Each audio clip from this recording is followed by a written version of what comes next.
Hello, hello, internet, hello, world. Happy Monday.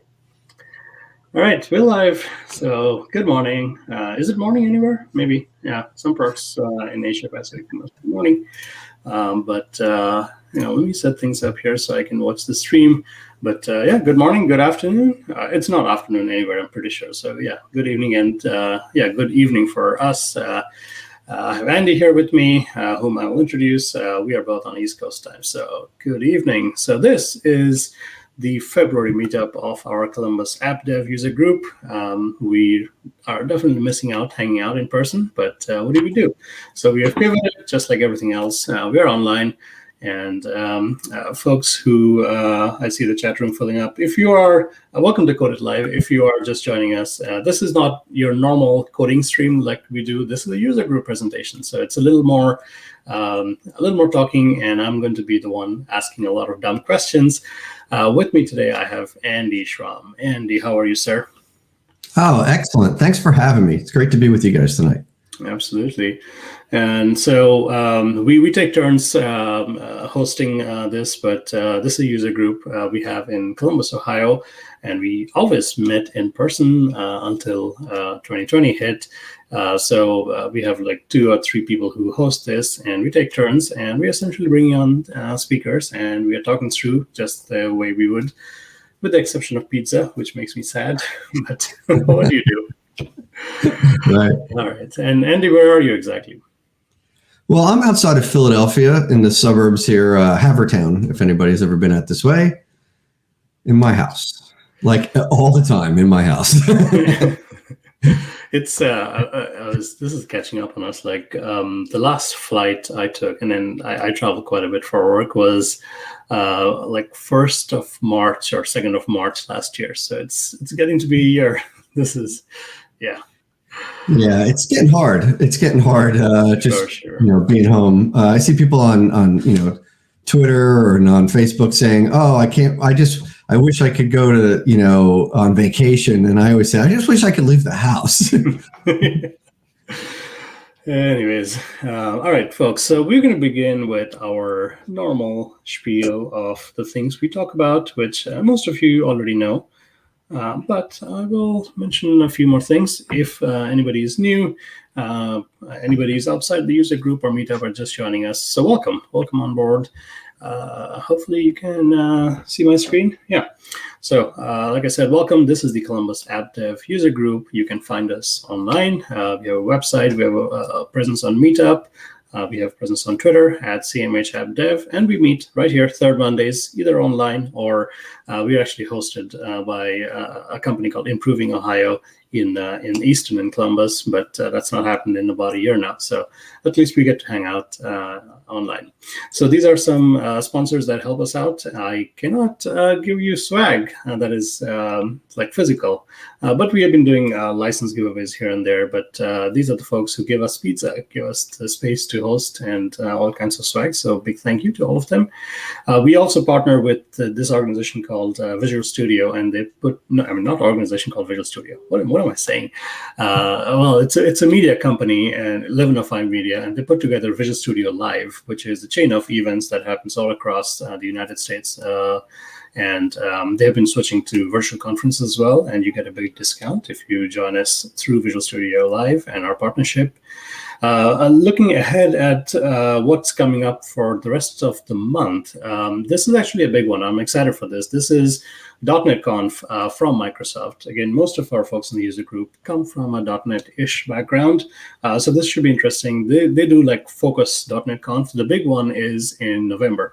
Last November, we saw the launch of .NET 5. This November, we're going to see .NET 6 and a lot of exciting stuff, which I'm sure Andy is going to talk about what's coming up this Wednesday, which I'm excited about too. But this one here is focus on Windows, and that's coming up towards the end of February. Again, full day stream of all the cool things with Windows. Should be a fun show. what is around us, we also have our sister group. That's the Columbus.NET user group. And looks like our good friend Ed Charbonneau, my colleague, actually, the Blazor guy, he's talking about, surprise, Blazor.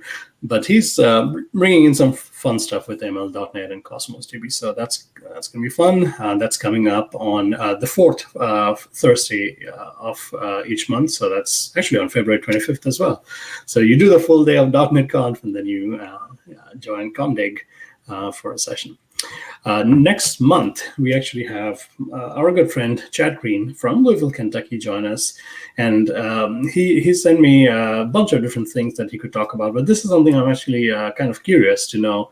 Azure came out with a new service called Communication Services, and it's got to do with a lot of the communications over phones and tablets and different mediums. So that should be a lot of fun. That's coming up on March 15th, next month.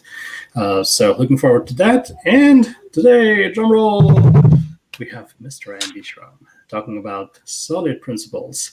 If you are new to software development, you better hear what Andy has to say. And if you're old like me, you still better hear what Andy has to say, because this is important. We keep forgetting these things and get ourselves into trouble. So Andy, we are super delighted to have you. So let me stop my screen share. You have a lot of stuff going on. And you got a couple different user groups, and you got, well, you mentioned some stuff that's going on in the community, but you got good speakers. I'm interested in this communication. I had not heard that one yet. The Android communication service. So the first thing that comes to mind is something like Twilio, which is a communications platform for automating SMSs and emails. But I think Azure is starting to play a little bit in that mode. So that should be interesting. I'm looking forward to that.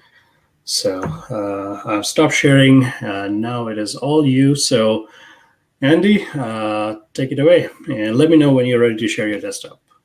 Okay, great. Well, listen, thanks again for having me. Great to be with you guys. Would love to be there in person and get the pizza and the swag that Sam's got to give out. But this is what we have for these days. And I think it's working out pretty well. You know, the pros and cons, one of the good things is you can get speakers from anywhere, right? You're not limited to your local speakers. And so this is an advantage to me right now because I'm not in Columbus or that area. And so I get to speak to you guys. And that's pretty cool.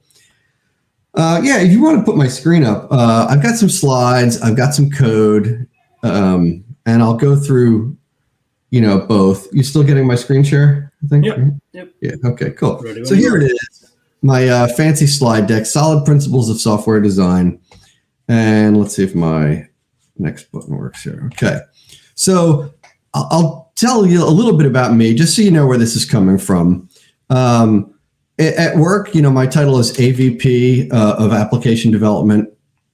I unfortunately don't get to write code every day anymore, which is kind of a bummer. It's really something I really like. But another thing I get to do is I get to influence on a larger scale the way we write code and the way the department, sort of levels up and skills up and excels at what we do.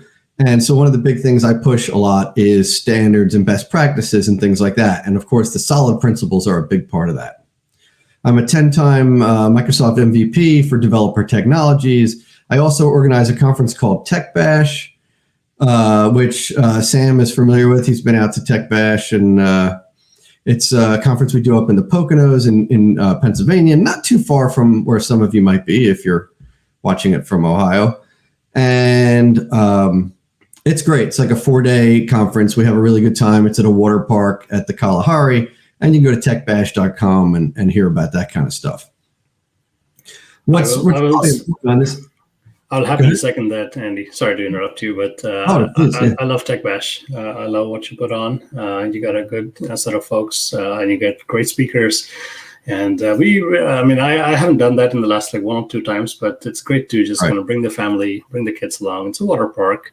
You get to be in shorts and just take it all in. So yeah, kudos to what you do. Thanks. It's casual and we have fun. Now we can only hope, that we're going to have Tech Bash 2021. We're planning it. It's on the calendar.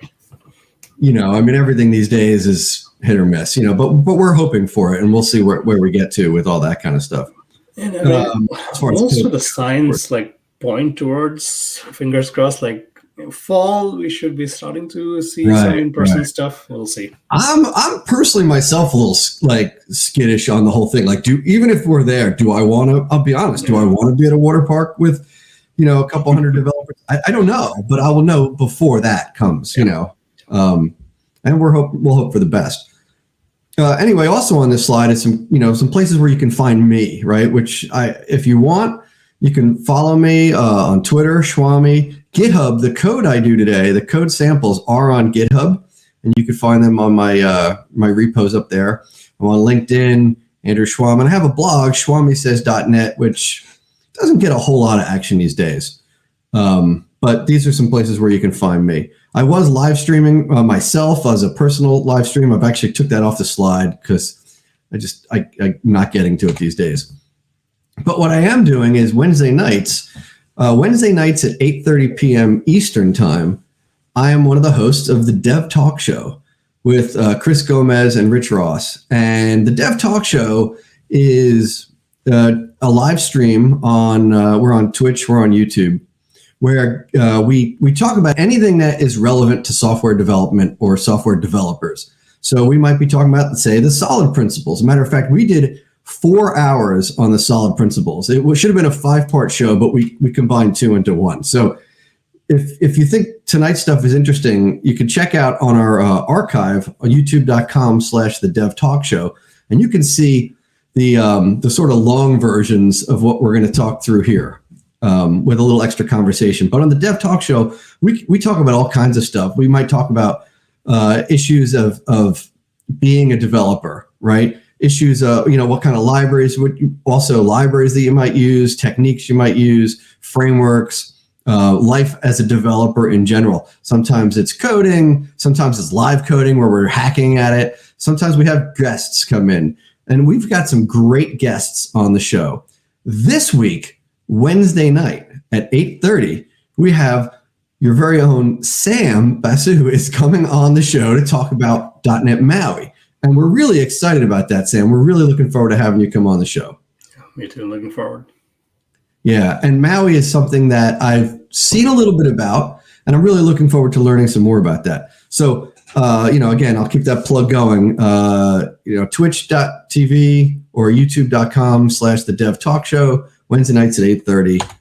And there you go. That's all the shameless plugs. Let's get into this presentation. Now, this presentation I did recently, and we were given 55 minutes. So I said, wow, I'm going to do 5 principles in 55 minutes. I think we're a little more flexible tonight on the timing, but we're going to go fast through a lot of stuff because we want to get this done in about an hour.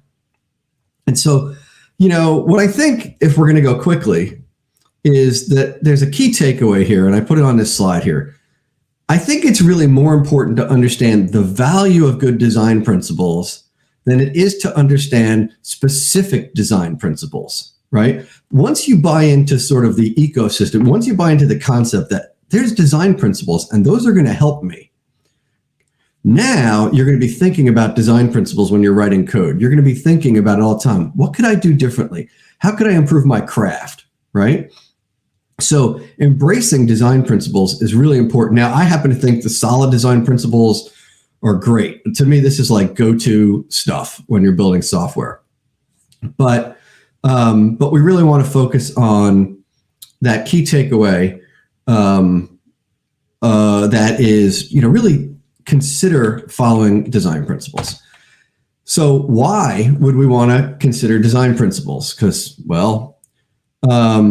a couple of reasons, right? Building software is hard, right? I'll get into the solid stuff, but I think this is equally as important as the way we think about this. Building software is hard, right? Changing poorly designed software is costly. Now, when I say costly, what do I mean? Well, sure, it costs money. It also costs time. There's missed opportunities, right? Instead of adding new features to your application, you're stuck bogged down in making changes to complicated, poorly designed software. It's also not as much fun, quite frankly, as like building the new features. We don't want to be caught up in the slogging through the maintenance of things, I think. Writing fragile code leads to bugs that can be costly, right? And so we want to get this right the first time. Changing bad code is really hard. If we design quality software, things are going to be a lot better. And so these design principles really need to be applied on day one. Now, I always say I have a lot of stuff that I think needs to be applied on day one, by the way, Sam. I don't know about you, but like I say, DevOps, do it on day one. Get your best practices in on day one. Unit testing, day one, right? Good, solid principles, good design, day one. So what are we looking for here? I'm looking for code that I want code that's less error prone. I want code that's easier to maintain, that's easier to read, less breakable, more reusable, more decoupled, right? This is what I'm after, right? And following good design principles can help get to this place, okay? That's what I'm looking for. And so you don't want to just follow any old design principles, by the way. So if this is not your goal, here's my big disclaimer, right? If you don't want what's on the screen right now, then don't if that's not, I should say everyone wants this, right? But if this isn't your priority, I like to make code as a somewhat of an enterprise developer. The biggest problem we have often is that our code isn't maintainable. It takes too long to add new features. And we have these kind of problems. And so these design principles that I'm following, that I'm advocating, help in that way and in that place. And if that's not the problem, that's not your number one priority, then maybe there's different, principles that you might want to follow, right? There's different ways to do different things.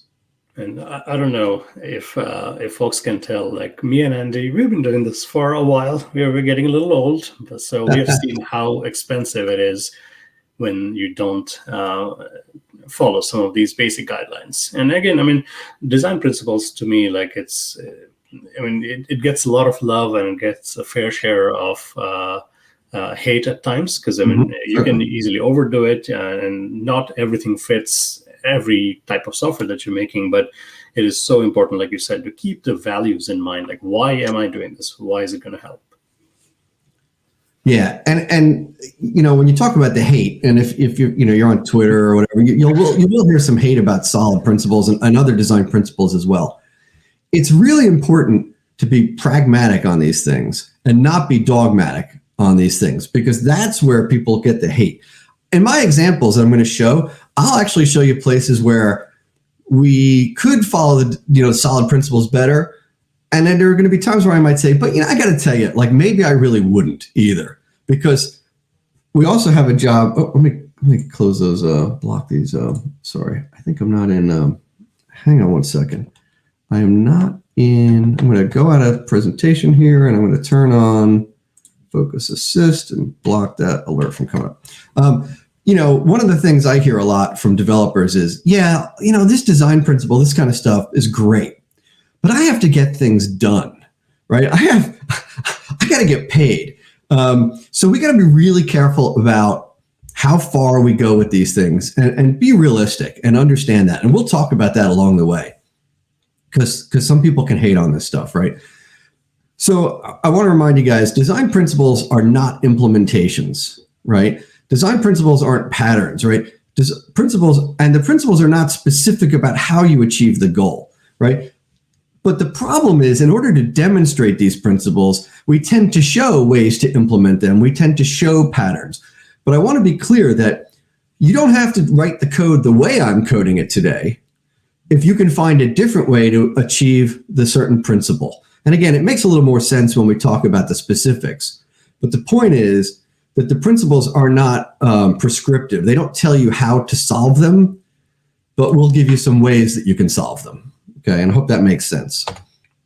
So what are these solid principles? The solid principles, I think officially they're called the solid principles of object-oriented and agile design. And they were originally put together by Robert Martin. But the principles themselves were all sort of discovered and kind of created by other people, right? But the whole concept that he put these together as these 5 principles is based on these quotes here. Poor dependency management leads to code that is hard to change, fragile, and non-reusable. On the other hand, when dependencies are well managed, the code remains flexible, robust, and reusable. And that's what I'm looking for there, by the way, at the bottom, right? I'm looking for code that is flexible, robust, and reusable. To me, that's the holy grail, right? That's what I'm looking for. Now, you might think, what is a dependency? Just to clear that up, we don't have to get too specific about the definition of a dependency. We can just simply say, a dependency is other code that my code relies upon, right? That dependency might be another class. It might be a library. It might be a framework. It might be a database. It might be another, class that I wrote myself, right? Or I may be bringing in some great code that Sam wrote, and I'm bringing that into my code, and I'm referencing that or calling his methods. Well, that's a dependency as well, right? So it's just things that I depend upon as a developer in the code, not my IDE and things like that, right? So, that's what we're talking about here. And with that, let's get into the first principle, the single responsibility principle, one of my favorites of the 5 principles. I would say of the 5 principles, it's in the top 5, right? This is like a really good one.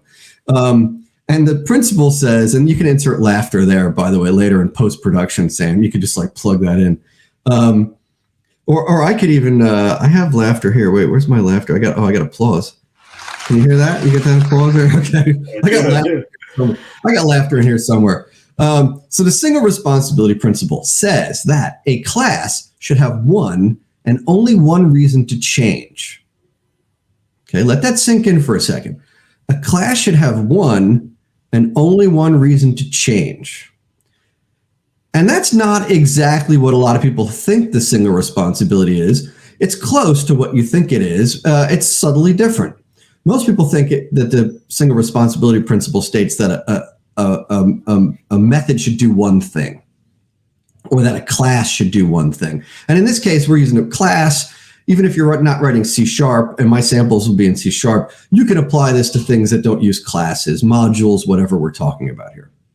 But the single responsibility says that a class should have only one reason to change. And that's sort of subtly different, right? But when we change code, we run the risk of breaking it, right? And we want to limit the reasons that we're going to have to tear this thing up and get into the code and make a change to it, right? Now, if your class does one thing, well, then it only has one reason to change, right? That's a little sort of more extreme way of looking at it, but it's different, because what we end up doing is when we think about this one reason to change, and this will work out better in the example, and I'll show this in the examples, because I'm going to go from a slide to a sample like that.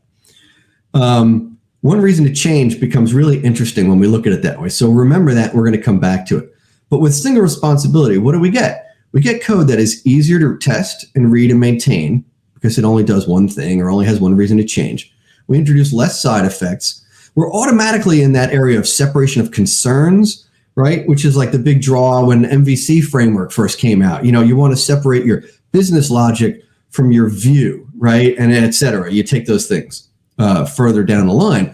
Single responsibility sort of, you get that right out of the box, right? If you're only doing one thing and only having one reason to change, then I'm definitely not commingling things. So you get less separation of concerns. Another thing that no one ever talks about, and I'm convinced that this is definitely a benefit of single responsibility, less merge conflicts, right? If your code, if your class only has one reason to change, then likely you're the only one in there making a change to it in a given scope of a project or an enhancement or whatever you're working on. Now, great, there's lots of ways to mitigate merge conflicts, but I still like to come back to that. Like, it really gives you that feature. Anyway, and so I got to go to my my demo here. So I'm going to switch over to, I'm using VS Code here, and I can zoom in on it, but let's see what we got here. So one of the best ways to show you what something is to show you what something is not, right? And so I've got this class here, and I can zoom in on this. Let's see, control. There we go. Make that a little bigger and maybe collapse this off here. Come on, there we go. So is that pretty readable? Yeah, absolutely. Okay, great. So I've got this silly class here called not single responsibility, and I've got this method here called join. So let's just say that we're building a website, a web application, and we have membership. And so people will submit their username and their password to join the website, right? Pretty standard example. And by the way, I want to say straight up that this is not single responsibility. And I've written this kind of code many times in my career. I don't want anyone out. People always say, well, I wish I could be like, the presenter, whatever topic they're presenting, because you guys know so much more and you do things right. I didn't used to do this right. I used to write code that looked just like this. Okay. So I'd have a method called join. And what would I do? Well, I would validate the username. Now, this validation logic, this is demo code. This is kind of silly, but let's just say that the username, we're got to make sure it's 5 characters. And if it's not, it's invalid, right? And if it doesn't have the @ symbol, that's our little way of making sure it's an email address. Again, demo code. I'm going to throw an exception that says it's not an email address. That's my username validation. Then I'm going to move down and validate my password. And we have really strong logic here for password security that you have to have 5 characters and more. Do not follow this best practice. This is not a best practice, but this is the demo code. So I've got validation logic. Okay, that's okay, right? Now I want to go down and say, you know what? Let's see if that username already exists in the database or the data service, whatever we're using. So I'm going to check for duplicates, and I'm going to throw an exception if it's a duplicate. Then I'm going to come down here and I'm going to add the user. It doesn't really matter how I'm adding that user. We can think that behind the scenes here, there's a database and it's going to add that in, maybe using Entity Framework, but it doesn't matter, right? I'm adding the user. And then lastly, I want to send out a really nice email welcoming the user to the website, welcoming it to our team. And so here I set up the subject and the body. Thanks for joining. And then I create this SMTP client, right? And I send my email message and away it goes. Now, I'm still only at 35 lines here, right? Not even 35. Like, I don't know how many lines it is of just the code here. It's not that much code, but it does more than one thing, right? And it clearly breaks the single responsibility principle. I think most people can see that. But I want to touch upon this idea that a code should only have one reason to change, or the class should have one reason to change. So let's think about that for a second. I've got this welcome message, right? And this welcome message is pretty lame, I think, by all accounts. And so the marketing department calls me up and says, hey, Andy, this is working great here, but can you throw a little HTML in there? Can we get like maybe bold or welcome the user by name? You got to do something for us. And I say, sure, I can do that. And I come in here and I'm going to change this code. I'm going to put something else in this place, right? But at the same time, I'm coming in here, right? And I'm going to give you sort of an extreme example. You got to play along on some of these things, but no one knows what happens when Andy gets in the code and starts messing around with stuff, right? So I could come in here and be making a change, and by accident, I'm moving things around and, whoops, I deleted that, right? Again, I'm making up an extreme example here, but I just broke validation, right? Because I'm in here mucking around on things for one department and not for another department, right? So I might break the business logic in here because I'm making a change for the marketing department, right? Or something like that. And that sort of shows an interesting twist on the single responsibility principle, I think. It's not that I should just do one thing, but I should think about the code should only have like one owner. One department might be making requests for me to change it. And I feel that that really helps me consider the single responsibility principle. So this code does not have a single responsibility, right? So what would I do to fix that? Let's take a look at how I would fix that. And I can go to my example of single responsibility. And what I would do here is I would have something like the membership validator class, right? Its class has one responsibility, one reason to change. It is to do the validation on the username and password. Now we can take this far. We could do this really complex. We could have a single validator for the password. We could have a different validator for the username, and that would be great. But again, let's talk about, we talked earlier about being dogmatic, right? If this was the extent of my code, I would say, well, that's not so bad, right? Maybe I could have one of these. Maybe I should split these up into 2 different things. But what's really good to see here is that the code hasn't changed that much. I'm not adding more code. I'm just taking these lines of code and moving them into their own class where they have their own method and it's single responsibility. Okay, so I would have this validation logic, single responsibility. Next thing I'd have would be this membership service, right? I had this part where I add the user, right? I think I skipped over this contains one, but maybe that's in this thing too, where I add the user, and it doesn't matter what happens in there, but there's a service that just does this, right? And then I have my message formatter, which is the class. And by the way, these should all be, this is demoware. And I hate when people say, well, I'm just doing it this way for the demo. But it actually makes this demo worse if I have to start clicking around to a lot of different files. These classes should be in their own files, okay? Maybe even in their own projects, compiled into their own DLLs or their own solutions. Like there's a lot of ways you can break this stuff down. But here I have my membership formatter, right? And I can put whatever I want in this mail message. And I've even got a different thing called a notifier. And the notifier's job is to just do the send notification, right? And so if we want to change the technology we're using to send the notification, I don't have to run the risk of breaking the design of the message, and I don't have to worry about breaking the validation logic. So those are what I would call single responsibility classes. Does that make sense so far, Sam? Yeah, absolutely. And to your point of like, how much granular do you want to go? So one of our beloved speakers and very knowledgeable on in particularly the solid principles is Steve Smith. He's out of Cleveland. Sure. And one of the things he says is it should be pain-driven development. Like you should break things out when it's causing you pain, when you cannot write unit tests cleanly. So that's a great point. Like on your validate user, yeah, I mean, this is fine. But the moment you see like your password logic is starting to bulk up, move it off. Right.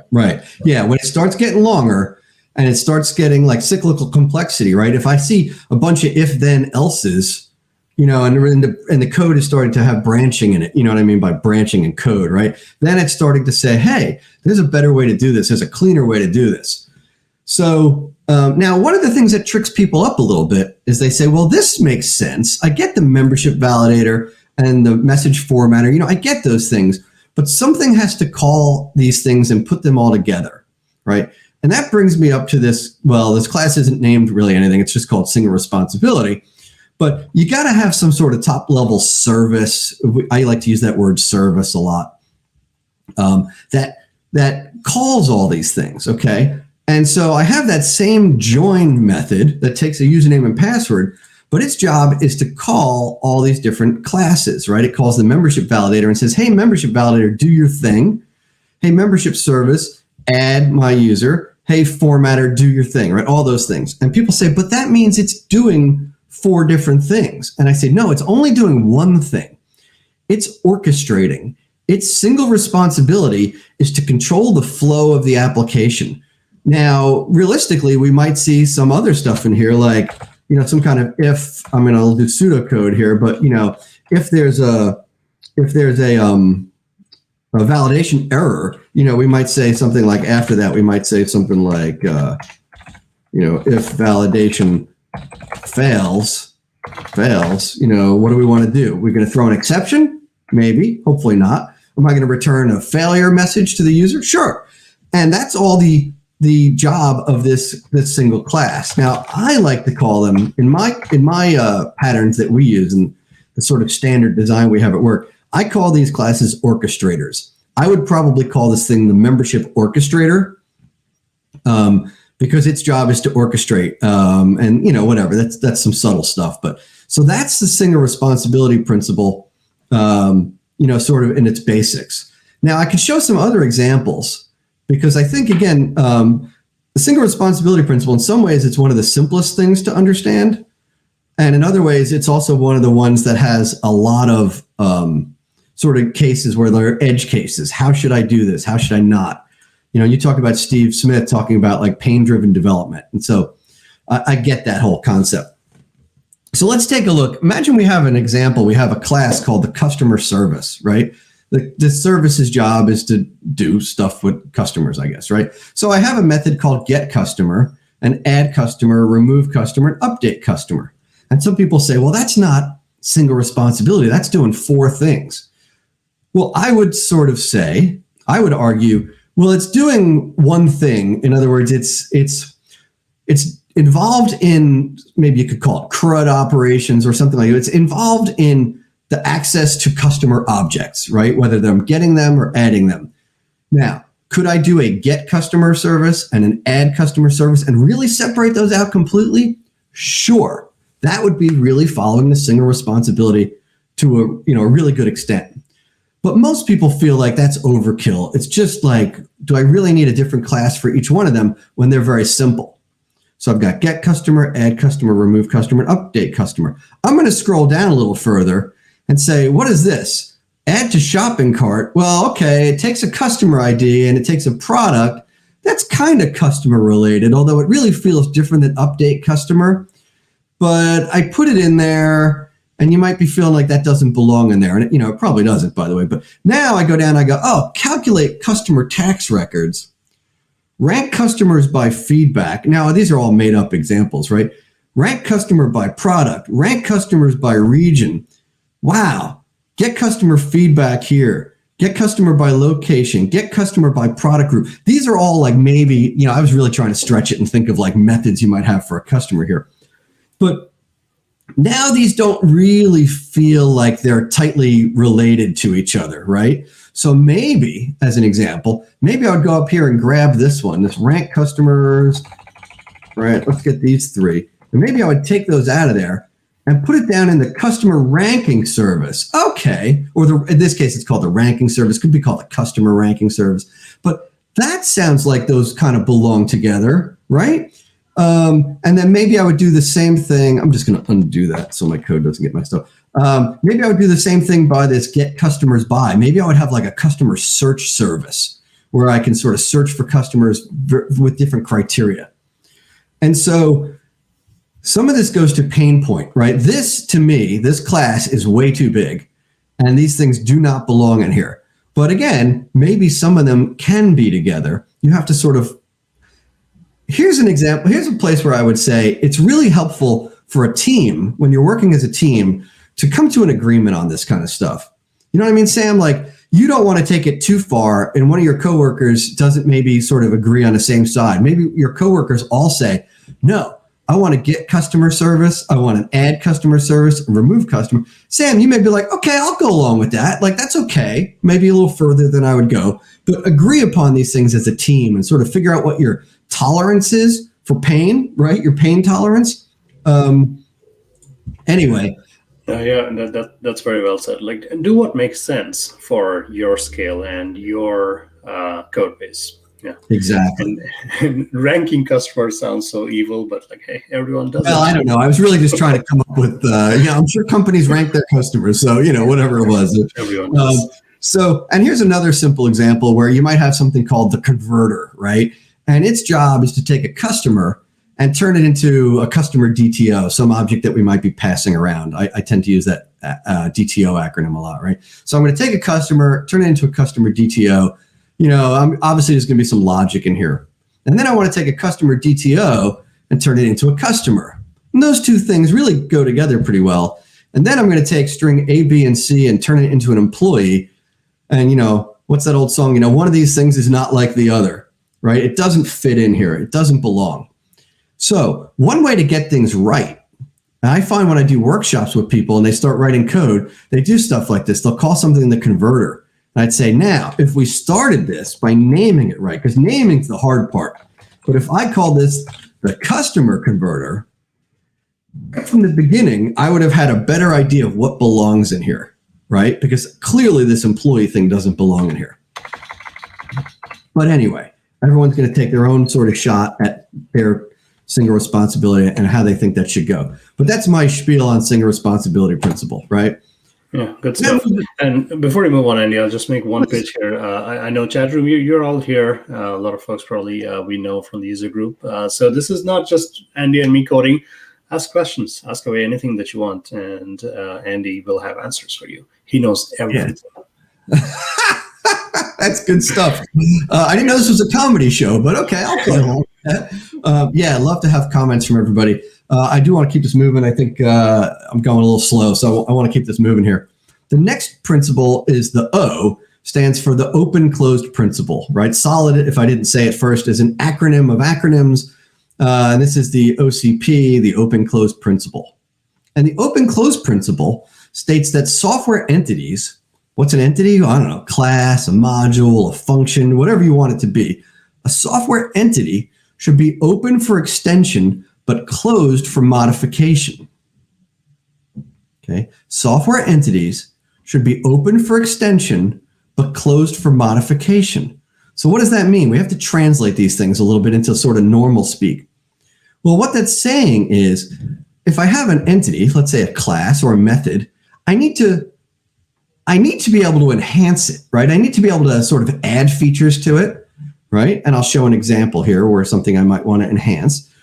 But I want to do that by extending it, right? I don't want to get in there and open it up. I don't want to like go into the code and start making changes to it. Because when I go in and make changes to it, I run the risk of breaking it. Now, of course, if I have good unit tests, that's helpful as well, right? But I also run the risk of making it more complicated and things like that. So I'm going to show you an example of a way you could have something be open for extension and closed for modification, right? Hey, Andy, before you get into OCB, I'll let you comment on this thing here. And G. Shonia, we know you.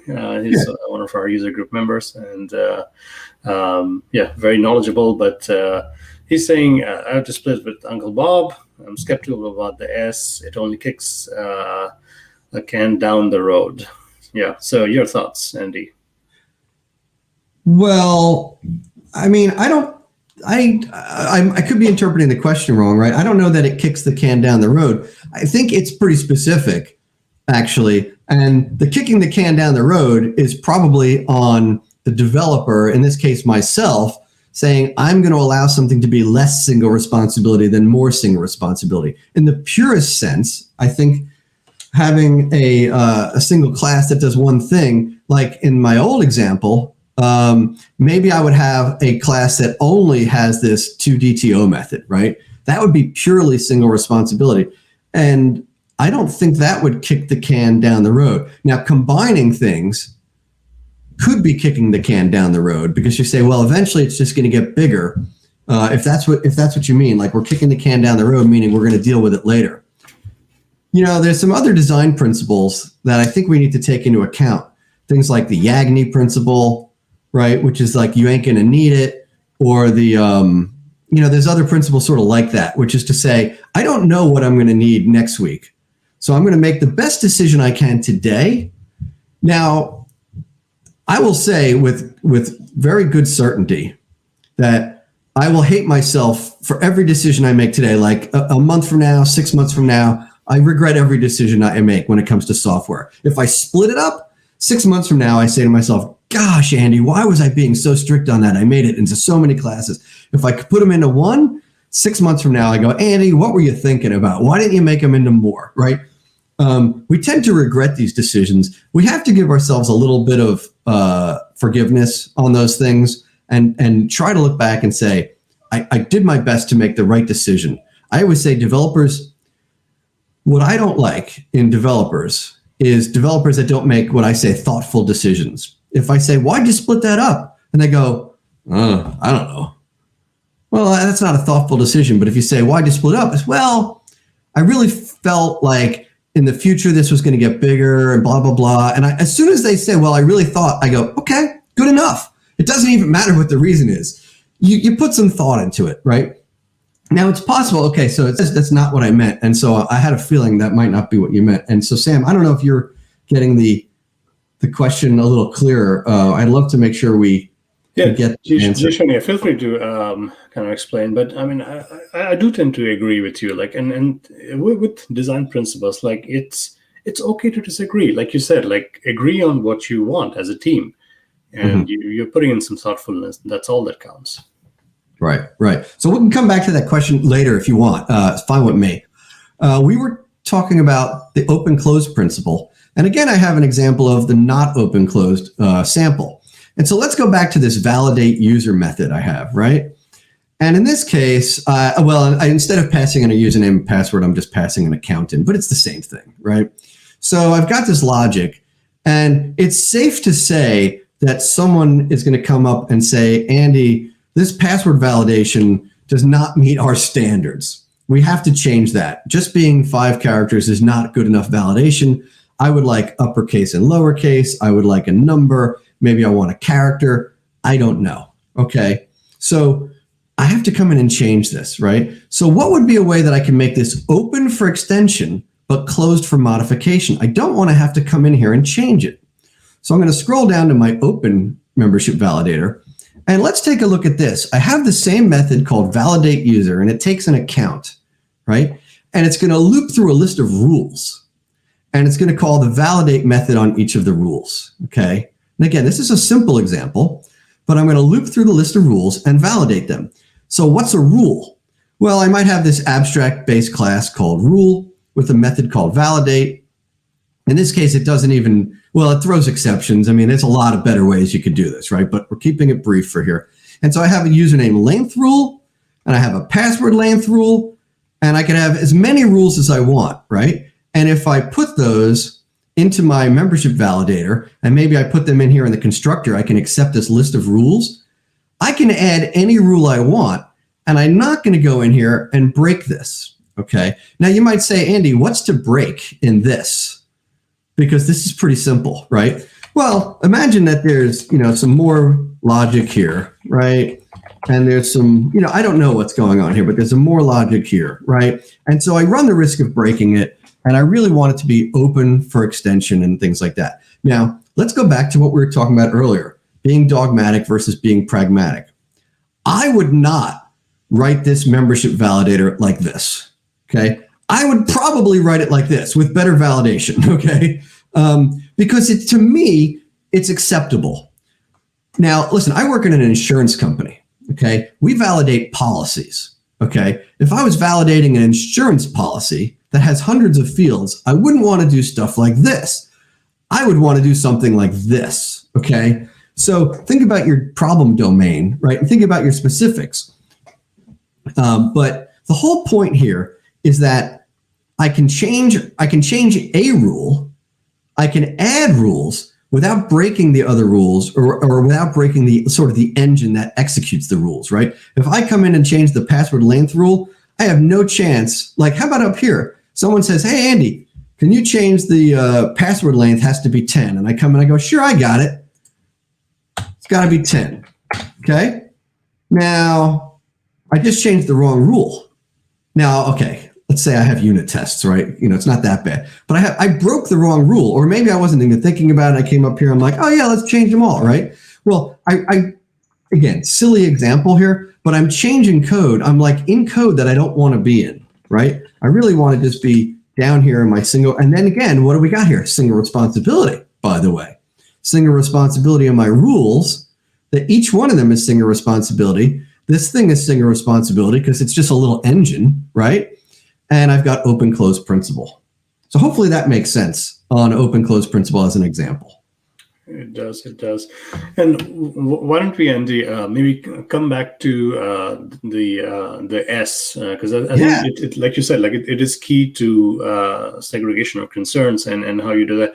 And so Jay Shonia, what he essentially meant was like asking the question, the reason versus responsibility, perhaps keeps it as open a question as it is for a single class. So listen, this is it's to me, you have to, the definition, like the single sentence that we get at the beginning of this thing is really not enough, right? What's enough is the way to properly understand this is to beat it to death, right? Is to work on it, is to fail, is to try single responsibility in different ways and see what works for you and kind of come up with your own definition and in your own mind and interpret it and find out sort of what makes sense. Is it a single reason, or is it a single thing that it does, or whatever. All these things. It is true. It's just a simple question. That's what you're saying, and I agree with that. It's not a really pure definition. But to come up with a pure definition gets complicated as well. And so I hope that it's sort of vague. I can't argue with that. It's sort of vague. But, that's why we have these conversations, right? That's why I can't send out an email that says, hey, by the way, team, starting tomorrow, please follow the single responsibility. The single responsibility states that a class should do one thing. End of story. And by the way, I'm the boss, right? So if you don't do it, you're fired. Well, that's not good enough, right? Because the sentence doesn't give you enough information. We have to have conversations about this. People like you have to ask that question, and you just did. And that's great, right? Questioning this is the first step towards success with these things, is questioning them, right? Yeah, it's not just, trying to take it in a simple way. So I hope that, again, goes to the answer to the question. And if not, then I'm really off track again, and I apologize. No, you're good.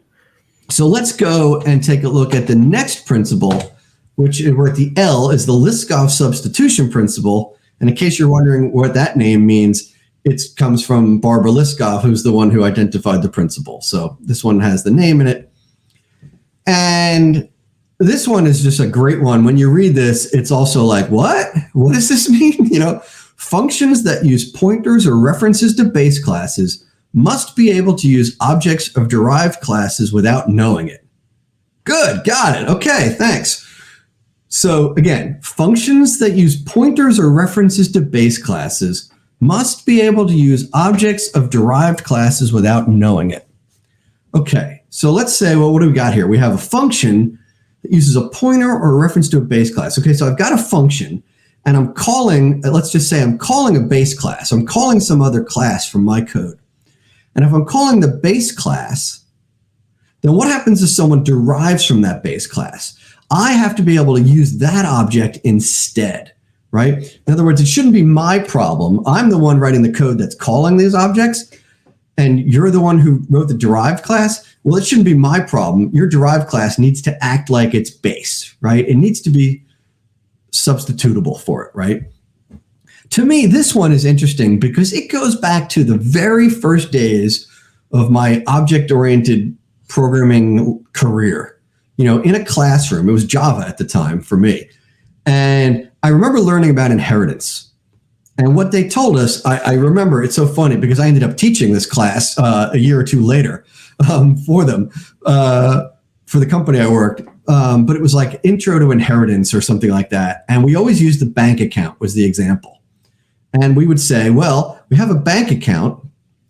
And they'd say, well, if you want to have a checking account, you would say a checking account is a bank account. A savings account is a bank account. So there's the inheritance model. A bank account is a checking account is a bank account. But what I've later learned is that's really wrong. I mean, it's not wrong in some ways. It depends on what kind of code you're writing, right? But it's really wrong in terms of this Liskov substitution principle. And when you follow that, you want to think about a checking account is substitutable for a bank account. And a savings account is substitutable for a bank account, the base class. Now, is it? I can't tell you if it is because I don't work at a bank, okay? But there's properties of them, and they might be different. They might behave differently. And so it might not always be a substitute for the one. So I'm going to show you guys the classic example of the Liskov substitution principle. I hate to say, I wish I was original here. Most of my demos are original. This is a tough one. This is like the standard. So I got a rectangle, and a rectangle has a height and it has a width, two properties on it, right? And so what happens? We come along and we say, well, we need a square, right? And if I was a mathematician, if I was into geometry, I would say that a square is a rectangle. And in fact, in the pure sense, it is. A square is a rectangle, right? Any geometrist, I don't know what they call them, someone that does geometry, a mathematician, would say that a square is a rectangle. The problem I have is that a square is not substitutable for a rectangle, okay?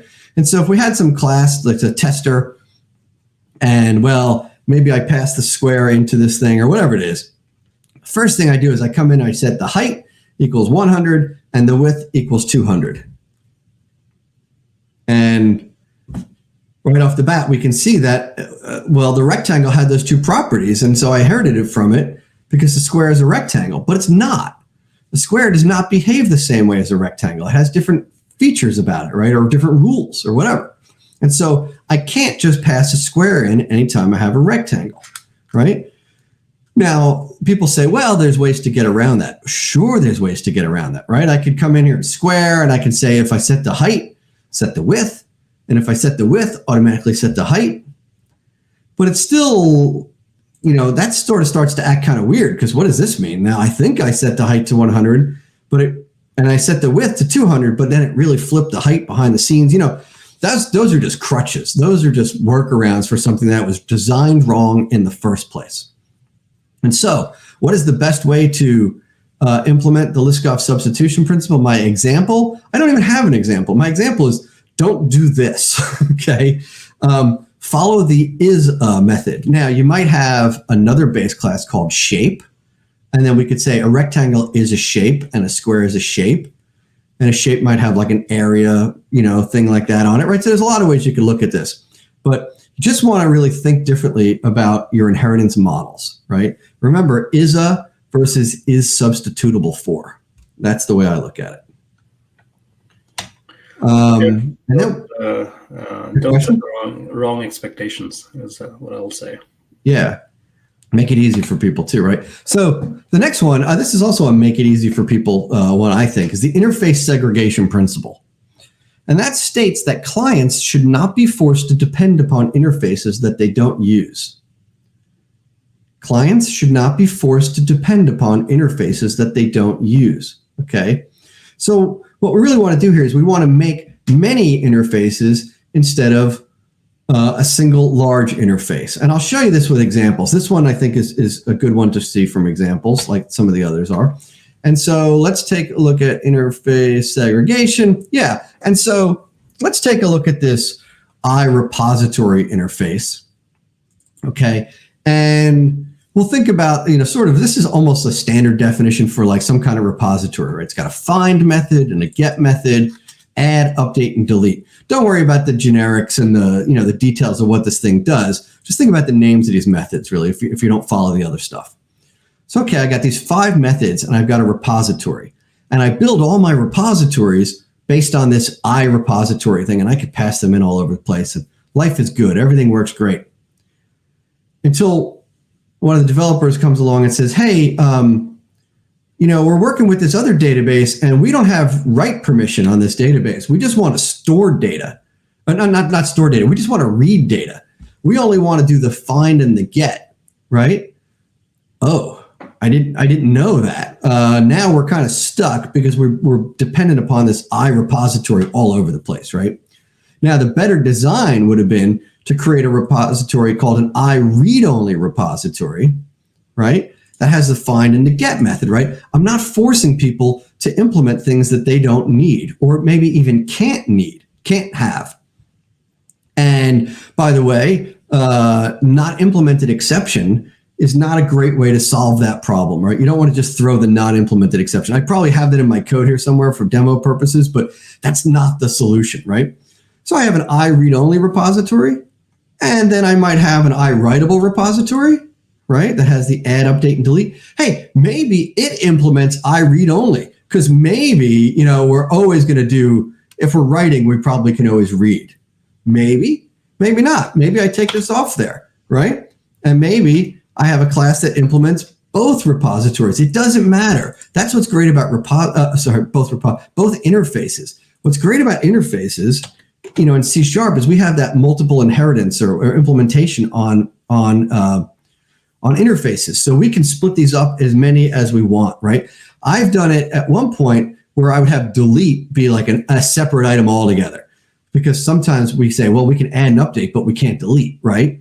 Move delete out of there. Take this as fine-grained as you think will be helpful and what works for you. So this is an example of like sort of what I would call like a service type of class that has an interface.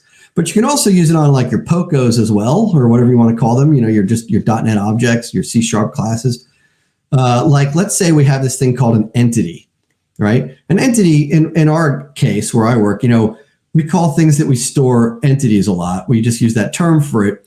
And every entity is defined that it has an integer as an ID, right? And we build these generic repos that make certain assumptions based on that. It's really good, right? It works really well. And we also have certain things that, like, every one of our entities has that create date, created by username, right? You've seen that kind of code in classes. Maybe you do stuff like that. I call those audit fields. And we have all that stuff. And so all the developers are using that. Life is good. And then somebody comes along and says, oh, Andy, we got to get data out of this one table. Somebody else built it. It's an existing table. The ID is a GUID. So now what do we do? Because we kind of need this entity thing. We need all those other fields that created by, we're kind of stuck. So I would say, well, what if we had int ID, right? And you could even do like has int ID, depending on whatever you want it to do or something like that. But int ID and maybe auditable, right? And separate those things out because maybe there's an existing table that doesn't have these in there as well, right?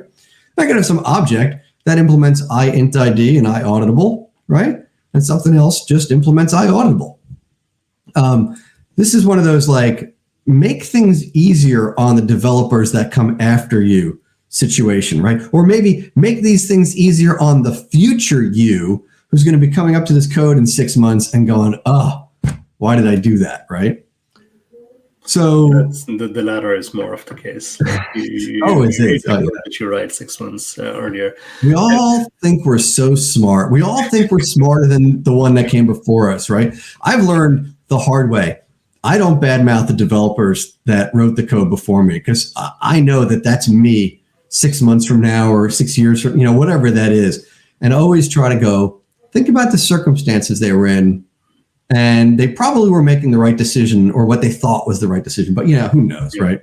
And one thing you mentioned, this is where you kind of see the tie-ins, right? So you could say, I don't know what I don't know. Like when I'm designing my interfaces, I will just open it up and let people do the not implemented exception. But this is exactly to your last point with the Liskov substitution. Like you are setting up the expectation that a square is substitutable. And you're forcing somebody to throw a not implemented exception because they feel that this is something they don't or associate with entirely, and you're forcing them to implement. So you do one thing here, you kind of break the other principle. Yeah, they do work together pretty well. I hadn't really thought about this before. I don't think I do. Maybe I did. Who knows? But this is almost like single responsibility for interfaces, right? Like this is a single responsibility interface, right? This one is sort of single responsibility because this one is sort of single responsibility because they have something in common, right? They're audit fields. And if we're going to apply audit, you have to have all those fields, right? And so, these things do work together really well. They kind of come together. And some of them I tend to focus on more than others. Like I tend to think about the single responsibility principle a lot, right? I tend to, the Liskov substitution principle, I guess I don't think about it all that much, but I think it also depends on the type of inheritance you do. I don't write a lot of inheritance code these days. Some things I do and some things I don't, but I used to think when I started a project, let's build out this hierarchy of objects. And I find that I don't really do that much, but it might be based on the problem domain that I'm in, but an open close principle, like I said, I don't know if I even think about it that much, like on a day-to-day basis. Like I tend to think about it when I see code getting complicated, right? That's, and I think you said that earlier, right? When code's getting complicated, that's when you got to go in and start maybe making it more single responsibility, maybe making it more open closed. Like, all right, it got me through today. It got me through the first 6 months. But now that a code is starting to get complicated, maybe I want to break this up, refactor it, and make it a little more open. You really have to just balance these things out in life and figure out how to get things done. So that's interface segregation, right? And that brings us down to the D. The D is the dependency inversion principle, right? So what does that state? So first of all, I just want to be really clear here, and we can talk about this a little bit. This is not the dependency injection principle. A lot of people think, oh yeah, I do D, that's dependency injection. And forgive me, for calling you out here if you're one of those people, but that's not what that is. It's related to it, and it's sort of connected to it. And we could talk about what dependency injection is. Kind of makes sense to talk about a little bit here in the scope of this conversation, but we're talking about dependency inversion here, okay? What that means is that high-level modules should not depend on low-level modules. Both should depend on abstractions. Abstractions should not depend on details. Details should depend on abstractions, which this whole thing sounds like a endless loop of something that I don't know what it means, right? It's just like confusing. So what the dependency inversion principle is really talking about is keeping your code loosely coupled, keeping your dependencies loosely coupled so that you can easily swap them out and make changes to them and do different things to them, right? And what we're really talking about here is putting an abstraction in between your classes, okay? In between, and the best way to do this is, I think I have a picture that shows this pretty well, but you don't want to tie to a concrete implementation. This is a very simple example here. We have this abstraction, which is the thing in the middle, the circle, and it's an interface, right? Let's say this is our password validator, right? Or our iPassword validator, and it has a method called validate. Now, I come over here and I have to build the validator. So I create an implementation of that, right? And I call it the iPassword validator implements iPassword validator, whatever it is, right? It implements it. And you'll notice, by the way, that this is in its own DLL. And in .NET, depending on how you think about it, you might think about it as, oh, okay, so I'm starting a different project in my solution if you're using Visual Studio, and I've got a project, and I put my interface in that project. You don't have to do it that way. That's probably the best way to separate these things, but you don't have to. We can talk a little bit more about that if we want. So I've got my interface over here, and I've got my implementation over here. But here's my consumer code. Let's say this is my my customer, adding my new user to the website class over here. It refers to this interface, right? It doesn't know anything about this implementation over here, right? And it sounds a little simple. It's a little simplistic to say it doesn't know anything about it, because somewhere along the line you have to wire this stuff up. But we can talk about that too. But this thing calls the interface. All it knows is there's an interface that says validate. And it takes an object and maybe it returns a list of problems, a list of errors, or maybe it throws an exception, whatever. But it doesn't know anything about the implementation for that, right? So another example would be the email notifier that I talked about really briefly at the beginning, and I want to send out an email notification. I might have like an notifier class. That's my interface, right? And my real business logic refers to that interface, right? And over here is my implementation. And it has a reference maybe to SMTP mail, right?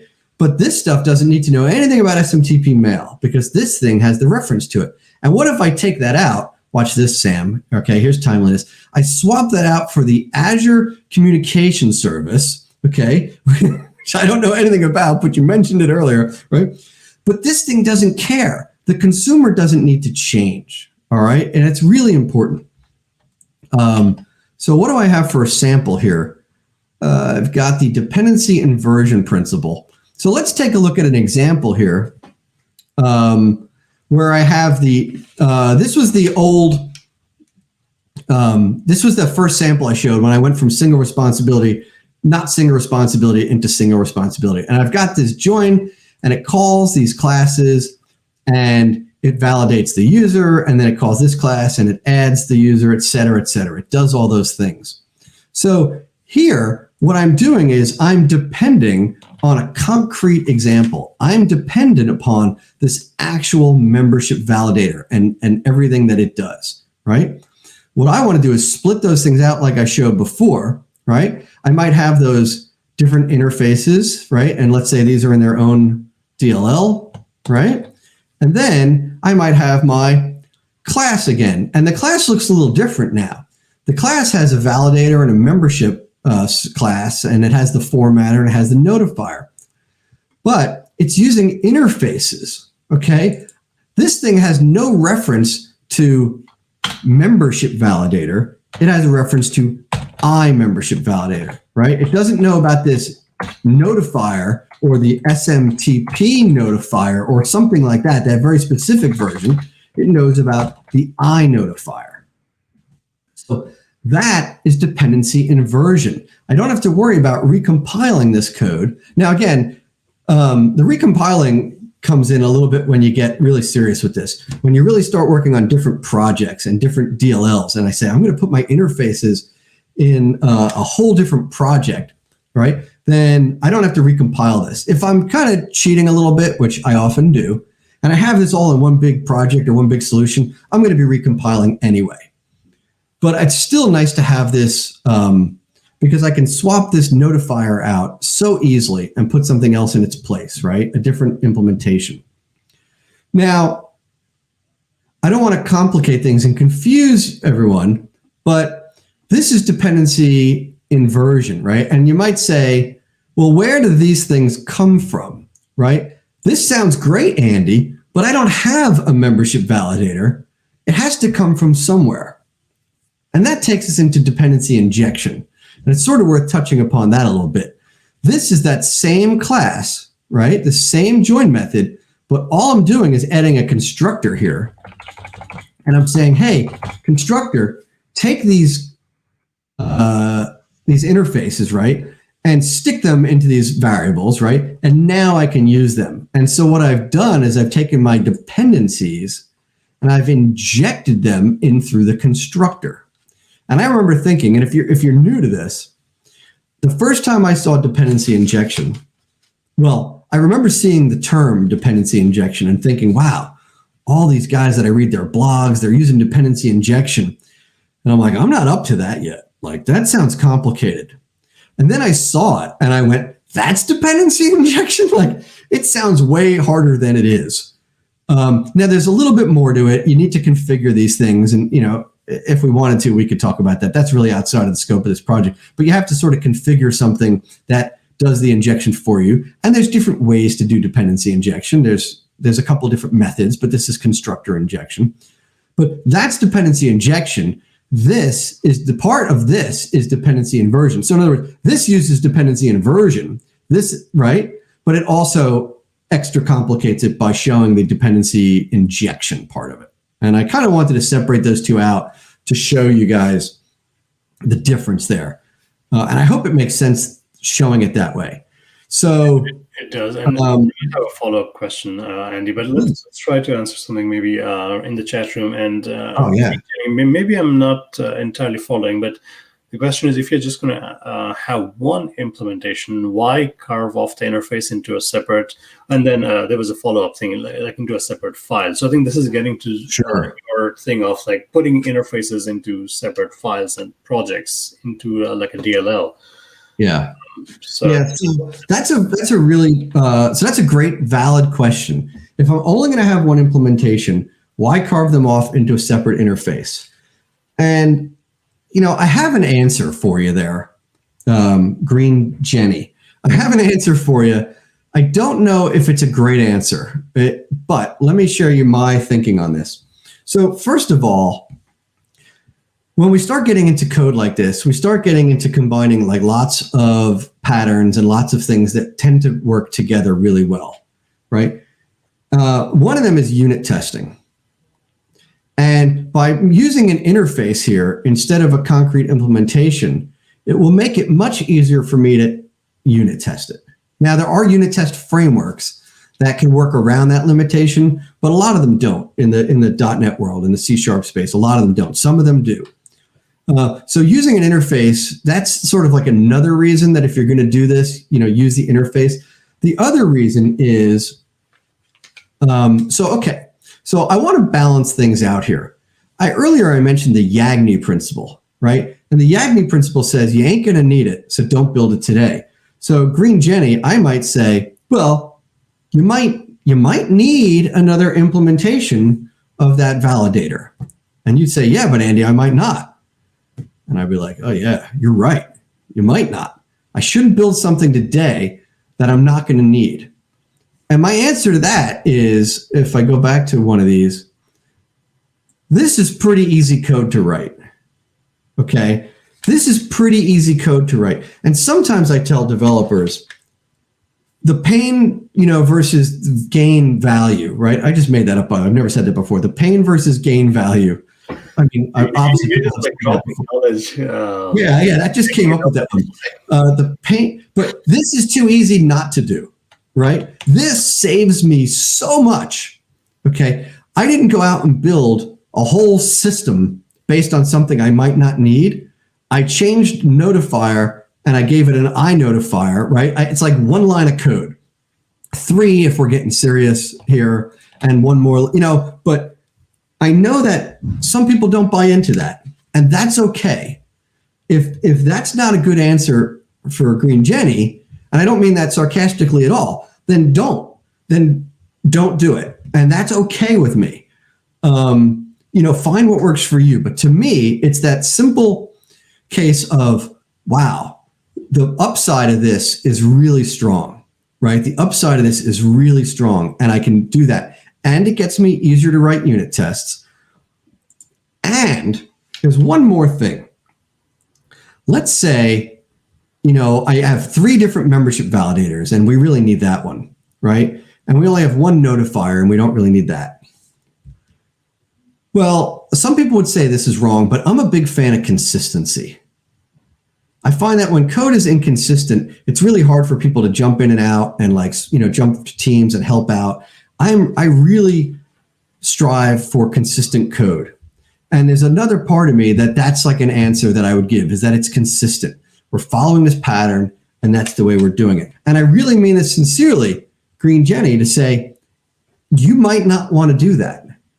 And if anyone tells you you're wrong, they're wrong, right? Now, and maybe there's another reason that I'm not thinking about that we should use an interface, and maybe you'd be wrong if I gave you a better reason. But for the reasons I've given so far, that's what I got for you. And I hope that helps. Now, there was another question about putting interfaces, I think, in different files, right? Yeah, I think the question was about putting it in a different file. Yeah. So let me tell you, putting interfaces in a different file is about as controversial as, should I use a tab right here, or should I put in 4 spaces? Okay. We can get into a big argument. We could have a smackdown right now. Yeah, and a few more. And that was the D, right? So I think you were kind of the 5.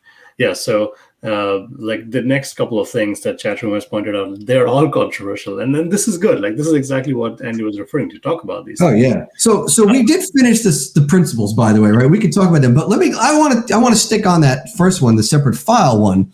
Yeah. Is that if I was doing separate files and I went to single responsibility down here, okay? And this was my class, right? And let's make a border here. This is my file, right? And my file goes from here to here, even though it has a class in it, right? There's a very good chance that if I was writing it, you would see public, sorry, I can't even write here, public interface, I can't even typing live. It's like, crazy, right? This, I'm not going to code it all out, right? But you would likely see this interface right in the same class, right in the same file, sorry, as the class, okay? And this kind of goes back to the previous question. The previous question is, what if you only have one? If I'm doing interfaces for the sake of this kind of stuff that we've been talking about today, I always put them in the same file. Now, it's fine, actually. And this is where you are being like pragmatic. Right. Now, we have developers in my organization who totally disagree with me on this. Now, if I'm doing a code review, I say to them, you do this whichever way you want. There's no right, there's no wrong. I certainly can follow it if it's in a different file. I just like putting it in one. And I try not to be, remember I said I like consistency? I have to be like somewhat flexible, like as a leader. And that's an example where I'm like, hey, do what you want. On the flip side, if I know that I'm going to have 3 membership validators for some reason, then yeah, this thing goes in its own class. I'm sorry, its own file, right? And that's how I make the decision. But everyone does it a little differently, right? I'm just going to clean this up for... Yeah, that makes sense. And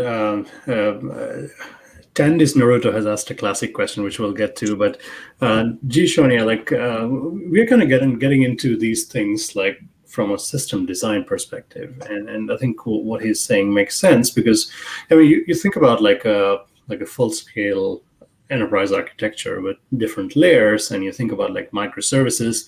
So yeah, you don't know what you don't know. Like you have one implementation today, you might have one tomorrow, but is it isolated from a domain perspective? So Andy, your thoughts on this? Right. So I'm sorry, I was trying to read it while you were talking and listen to what you were talking. So it says you have one implementation now, but you may have another down the road. Today you're on SQL Server, tomorrow Postgres. Sure. If your domain is isolated from the actual DB API with abstractions, which typically would be interfaces, you don't have to write the entire domain. Yeah, I agree with that, right? You don't have to. That's a reason to do this, right? Even with single implementation, interfaces still deliver isolation. I agree. I totally agree. That's a good reason to do this, right? It does deliver isolation. You have to decide, is that isolation important to you, right?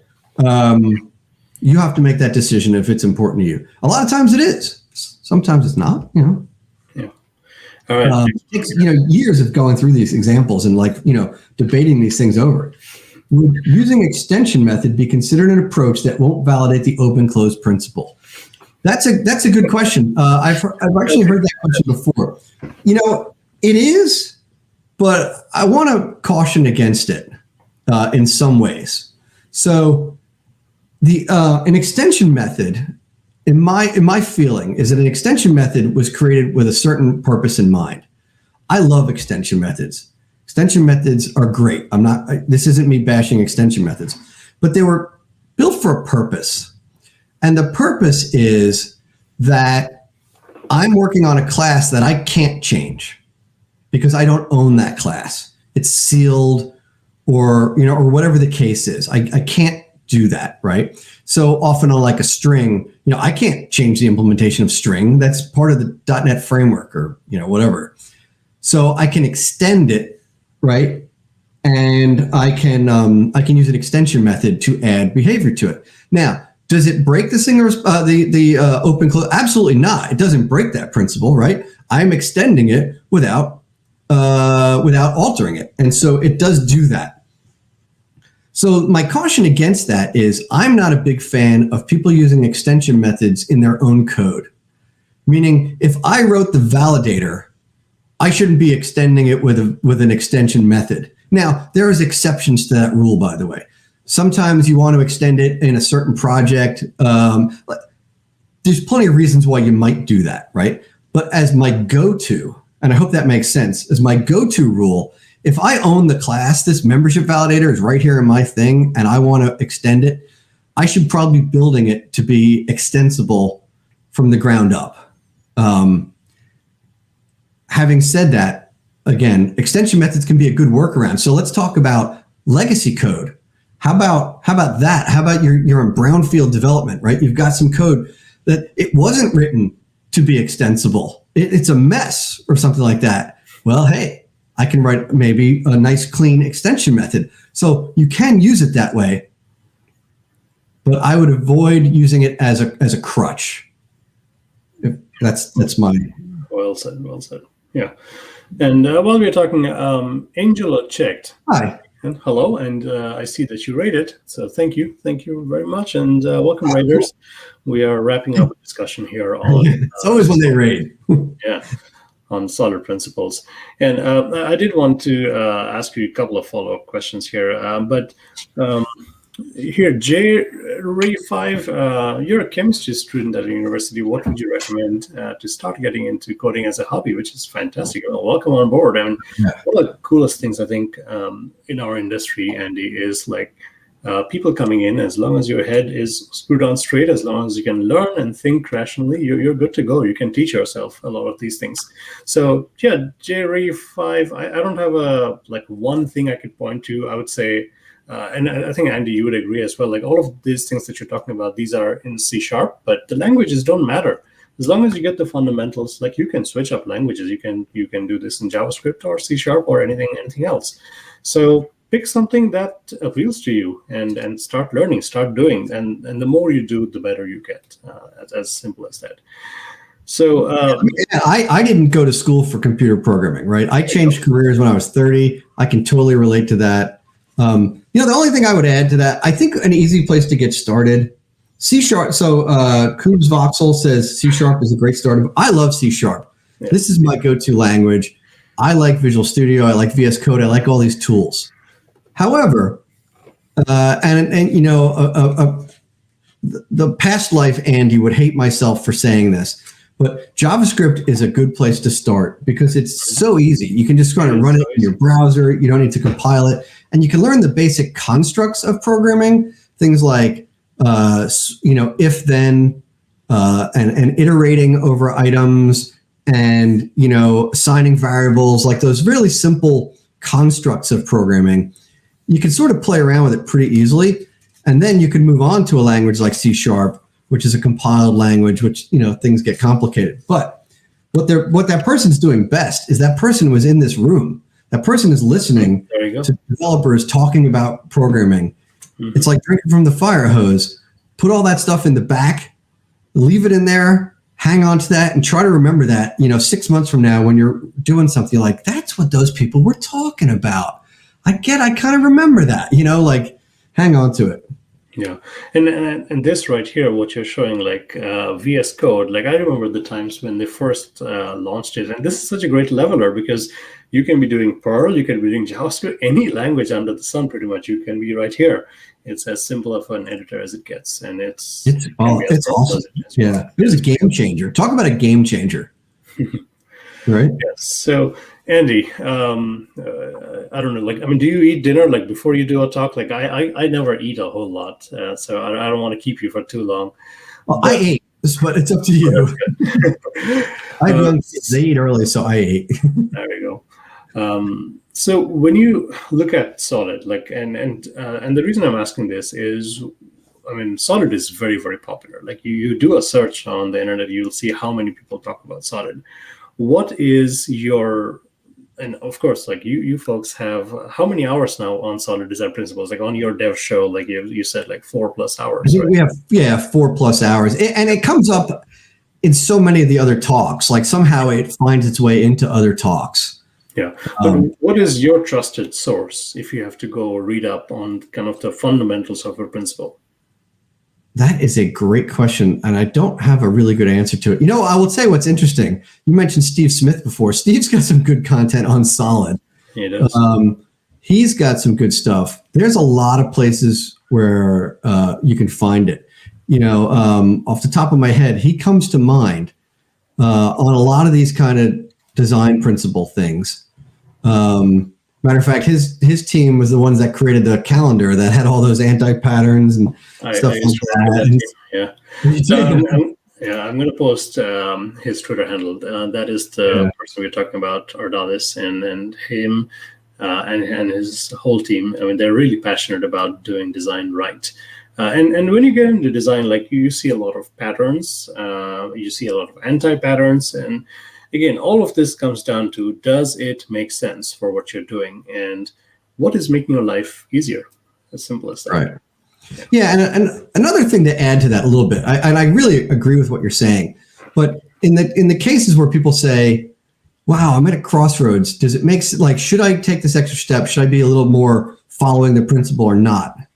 These principles are put together, they have a history, they have a success rate.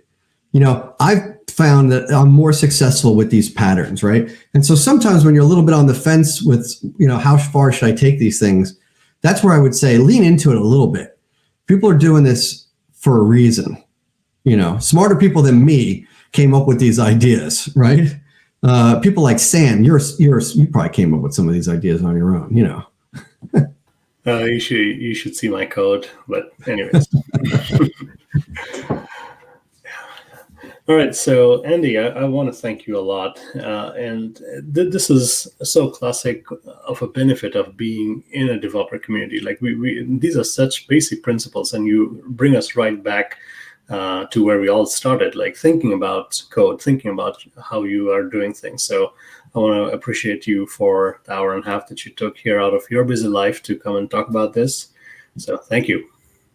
It was my pleasure. I look forward to coming back and speaking with you guys again anytime. And I look forward to seeing you, by the way, Wednesday night. Yeah, absolutely. Do you have a link to that? Do you want to drop in the chat room?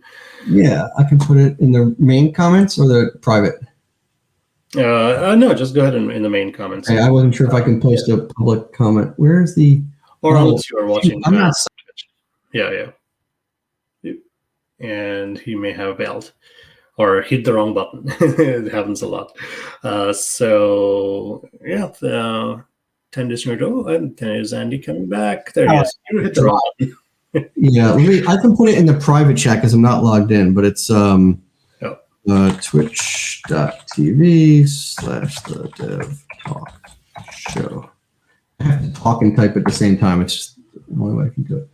There it is. So I put it in the private chat. I forgot to log into StreamYard. Oh, no, that's fine. Thank you to the viewers that are saying thank. Appreciate that. Appreciate you giving me some time to come on tonight. I had a good time. Yeah, thank you. And yeah, folks in the chat room, we appreciate you. You're taking time out of your busy life to come and hang out with us. We appreciate that. And folks in the user group or meetup, this is the time where we would break up and play some ping pong, have some pizza. Well, we can't do that. At least we get to hang out together, right? That's what matters. So thank you. Real quick, by the way, that's the reason we started the Dev Talk Show. The Dev Talk Show was striving to not be a user group because after the user group, don't everybody hang out and like keep talking about the topic, right? They're like, hey, can I ask a question? Or people like, do you do what the speaker said? And maybe you do, maybe you don't. That was what we were shooting for with the Dev Talk Show. That's why it was like after the Philly.net meetings, we would go online and keep the conversation going. And I just thought that was interesting because you're talking about how people hang out and play ping pong and stuff like that. Yeah. That's the good stuff. All right, Andy, I love your shirt. I would love to have you maybe play us the guitar sometime, but I know we want to appreciate everyone's time. So I think that's it from us this month here, folks. Now, keep in mind, this is separate from Coded Live. Coded Live, we do a bunch of things throughout the week, so you'll see us streaming tomorrow and all through the week. But in terms of the meetups, we'll be back in March again, and our good friend Chad Green joins us to talk about Azure. So that should be fun. So, Andy, thank you so very much, and appreciate this a lot. My pleasure. Thanks. All right, folks, that's it from us, and have a good night. Have a good rest of your day, and have fun, be productive, be safe, and yeah, just do what you're doing. All right, thank you. Bye-bye.